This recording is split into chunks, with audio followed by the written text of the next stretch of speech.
كل سنة وحضراتكم طيبين. هنعمل مع بعض أحلى هريسة اسكندراني ممكن تعمليها في حياتك، أو تسميها بقى بسبوسة. عايزة أقولك كده حاجة جميلة دايبة كده في البق. الصينية ديت لو هتشتريها من بره بجد يعني بدون حلفان هتعدي ال 300 جنيه. بجد أنا عايزة أقولك هتعمليها في البيت بكل سهولة، من غير بقى ما نحط عليها حليب. الحليب غالي أو اللبن غالي، بلاش منه خالص. هنعملها من غير حليب وهتطلع معاكي احلى مليون مره ما تحط عليها لبن او زبادي. يعني انا لا هحط عليها لبن حليب ولا هحط عليها زبادي، وهتطلع في منتهى الجمال. وطبعا هقول لكم على المقادير قد ايه، يعني تطلعي صينيه بسبوسه او هريسه بمقادير مظبوطه جدا، شربات مظبوط جدا. عايزه اقول لكم طعمها في منتهى الجمال، اقسم بالله بشهاده كل اللي داق منها طعمها جميل جدا. تعالوا نسمي الله ونصلي على الرسول وندخل على محتوى الفيديو. بس قبل ما ادخل على محتوى الفيديو يا ريت ما تنسونيش في اللايك، واللي ما اشتركش في القناه يشرفني واشترك في القناه. انا معايا نص كيلو دقيق بسبوسه كده، او اللي هي الدقيق السمولينا، بيجي من عند العطار او مستلزمات الحلواني، اللي هو الدقيق الجاهز، مش الدقيق الجاهز، انا اسفه، الدقيق السايب اللي هو مش عليه اي مكونات.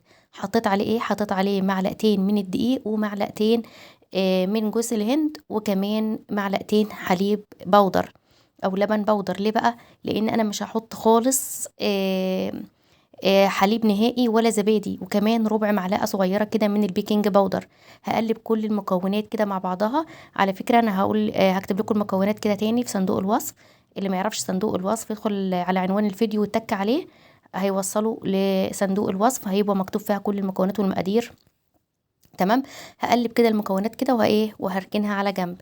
في حله كده على البوتاجاز على نار هاديه عامله زي الشمعه، هحط كوبايه كامله كده من السكر، كوبايه سكر. تمام. طبعا انا عايزه اقول لكم حاجه، انا مش هقلب خالص ولا احط فيها اي معلقه الا لما احس ان هي ظهر كده فيها، خلاص بدات تدوب كده من الجناب، هبدا ان انا اقلبها، اشيلها واقلبها زي ما انا بقلبها كده دلوقتي بايدي. مش هدخل اي معلقه دلوقتي غير ما احس ان هي ساحت من كل الجناب كده زي ما حضراتكم شايفين. انا كل ده بقلبها كده بايدي، بهز الحله بس من غير ما ادخل اي معلقه. بعد كده خلاص لما ساحت من الجناب كلها هبدأ ان انا ادخل المعلقة كده زي ما حضراتكم شايفين، وما بدخلش المعلقة في الاول علشان ما تكرملش مني او السكر مش يبلور كده وما يبقاش مظبوط. تمام. امشوا معايا بس على نفس الخطوات والتكات، هتاكلوا احلى بسبوسه. عايزه اقول لكم تعتمدوها ان شاء الله. كل سنه وحضراتكم طيبين. على سفره رمضان، في اي عزومه، حاجه حلوه كده ان شاء الله بعد الفطار او في الايام العاديه. لو حد جاي لك ضيوف ولا حاجه، زياره، اي حاجه، بجد مش هتشتري حاجه تاني من بره. وزي ما قلت لك مكونات ومقادير سهله جدا موجوده عندك في كل بيت ان شاء الله. حطيت كوبايه الا ربع من السمنه، ويا ريت السمنه دي يكون نوعيتها كويسه. وكمان بعد ما السمنه دابت حطيت كوبايه كامله من الميه المغليه. وخلي بالك على ايدك وانت بتحطي الميه المغليه، انا ما رضيتش اقطع الكاميرا عشان اوريها لكم قد ايه بتفور اول ما بتحطي الميه المغليه كده. وكمان بتكتل منك كده زي ما انت شايفه. ما تخافيش خالص، واحده واحده كده هتفك معاكي التكتلات دي كلها. ما تعمليش اي حاجه لما التكتلات كلها تفك. كده انا خلصت. طبعا هتلاقي في المعلقه حته صغيره زي دي كده، ممكن ما تسحش معاكي عادي، ما فيش اي مشكله، مش هتاثر في اي حاجه. انا مسبتهاش بردت، انا حطيتها على المكونات وهي مولعه نار. يعني اللي يقولك لا تسيبيها لازم تبرد خالص ولازم تبقى دافيه، لا خالص، انا حطيتها وهي مولعه نار. يعني يا دوب شلتها من على البوتاجاز وهي بتغلي كده، حطيتها على الخليط اللي انا عملته، اللي هو الخليط اللي هو المواد الجافه. وبعدين انا ما بعجنش، هتمسكيها وتفضلي تعجني فيها، باظت معاكي البسبوسه وعضمت ومش هتشرب الشربات بتاعها وهتبقى ناشفه جدا. انا يعني بقلب، بدخل المكونات بس بقلب من فوق لتحت لتحت لفوق لغايه ما احس ان المكونات كلها اندمجت مع بعضها. جبت صينيه مقاس 30 ودهنتها كويس بالسمنه كده. انا زي ما قلت لك نوع السمنه بيفرق جدا في البسبوسه، واوعي تدخلي زيت في البسبوسه. البسبوسه ما بتعملش بزيت يا جماعه. انا الامانه عامله بسمنه بلدي. انت بقى لازم يكون جوده السمنه كويسه جدا. تمام. هبدا بقى بايدي كده، هدخل ايدي طبعا وهبدا ان انا آه يعني ايه افردها كده كويس جدا عشان ما يكونش مكان عالي ومكان واطي. لو ما اتفردتش معاكي كويس وحسيت الصينيه كده مش مظبوطه معاكي، ممكن تبلي ايدك ميه على خفيف خالص، مش تحط عليها ميه، دوب تبلي ايدك بس ميه وتمشيها على البسبوسه كده. اي بقى شويه مكسرات عندك كده، دي لو بتحبي المكسرات. في ناس بتحبها كده ساده ما تحبش عليها المكسرات، ممكن تستغنى على خطوه المكسرات ديت. انا كان معايا ايه؟ انا كل اللي كان عندي سوداني، شويه سوداني كده، طحنتهم كده في الكبه وحطيت، بدات ان انا ارش على الوش كده. وطبعا بايدي كده، وزي يعني بطبطب عليها كده علشان ادخل كل المكونات في بعضها. كمان لما اجي اسقيها بالعسل بتاعها او بالشربات بتاعها، المكسرات ديت ما تعومش على الوش. تمام. عندك اي نوع بقى مكسرات ممكن تحطيها. انا حطيت زي ما قلت لكم ايه سوداني، احنا بنقتصر على قد او بنقتصد على قد ما نقدر. خلاص انا دخلتها الفرن على درجة حرارة 200 رف اوسط، ما ولعتش من فوق، من تحت بس، على فرن سخن جدا. تمام. حطيت كوبايتين من السكر، وحطيت عليهم كوبايتين من المية، وعصرة نص ليمونة، وهسيبهم يغلوا كويس جدا. بعد ما يغلوا كده واحس ان هي غليت كده، انا ما دخلتش اي معلقة، يعني ممكن بعد كده ادخل اول ما تبدا تغلي كده، عشان لو في بواقي سكر ولا اي حاجة بالمعلقة بالراحة كده، وابدا ان انا ايه، اعمل بواقي السكر، يعني اقلبها كده. تمام. طبعا دي رشة فانيليا حطيتها في الاخر عشان تطلع ريحتها فيها كده. انا بعمل الخطوه ديت امتى؟ لما خلاص البسبوسه حاسه ان هي فاضل لها دقايق وتطلع. خلاص البسبوسه طلعت اهيت، ما شاء الله على ريحتها ولا نفسها ولا طعمها، ولا مش عايزه اقول لكم بقى. بصوا بقى البسبوسه الناجحه تعرفوها منين؟ اول ما تحط الشربات كده تلاقيها بسرعه بتشرب الشربات. لو تلاحظوا ما هو في ثانيه بتشرب الشربات بتاعها، اعرفوا ان البسبوسه دي ناجحه 100%.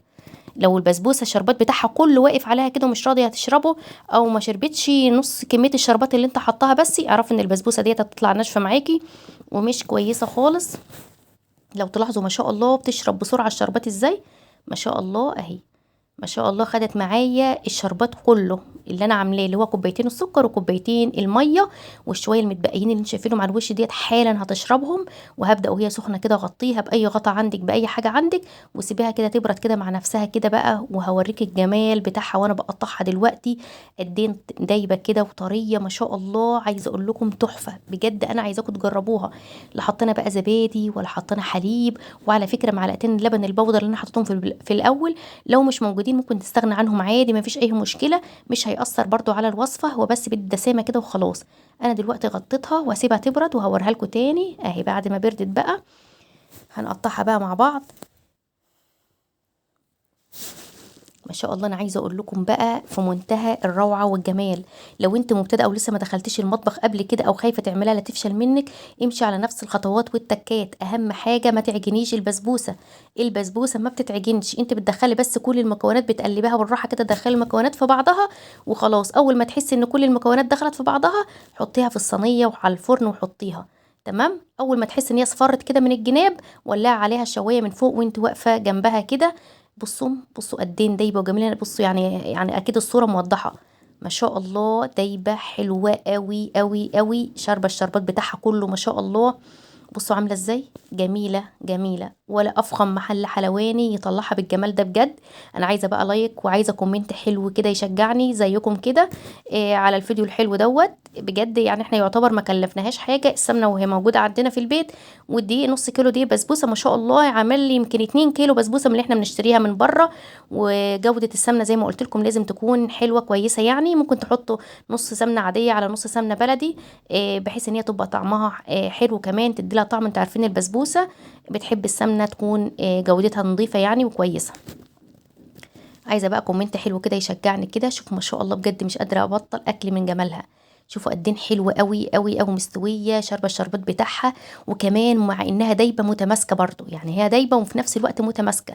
بصوا عامله ازاي، بجد تحفه تحفه تحفه تحفه بجد. يعني انصحكم تجربوها وتمشوا على نفس المقادير والتكات. ويا ريت حبايب قلبي ما تنسوش اللايك الجميل بتاعكم، وكومنت حلو يشجعني، ويا ريت الشير للقناه بتاعتي سهل وبسيط مع ام عمر. ما تنسوش. بصوا الجمال، بصوا بجد حاجه تحفه. انا مبهوره بالنتيجه بجد، وعايزاكم تجربوها. ويا ريت اللي يجربها ما ينساش يقولي في الكومنتات. ان شاء الله باذن الله حبايب قلبي، ربنا يصلح ما بين ايديكم كلكم يا رب. معلش المقطع دوت اتعاد معايا، بس انا برضو عايزه اوريكم هي قدين جميله. انا عايزاكم كلكم تجربوها من كتر ما انا مبهوره بيها ومن نتيجتها، وكمان تسويتها المظبوطه جدا. ان شاء الله باذن الله تجربوها كلكم وتعجبكم، وتعتمدوها كده ان شاء الله على سفره رمضان باذن الله. كل سنه وحضراتكم طيبين وبالف خير يا رب. لو انتوا رايحين زي ما قلت لكم زياره لاي حد، ممكن تعملوا صينيه زي ديت وتاخدوها معاكم. بجد الحاجه بقت مكلفه جدا واوفر جدا بره، فربنا يا رب يلطف يا رب. بجد حلوه قوي، وانا واثقه ان هي تعجبكم. معلش زي ما قلت لكم المقطع اتعاد معايا وانا ما اخدتش بالي. يا ريت ما تنسوش اللايك والاشتراك في القناه، واشوف وشكم على خير ان شاء الله في فيديو جديد. مع الف سلامه.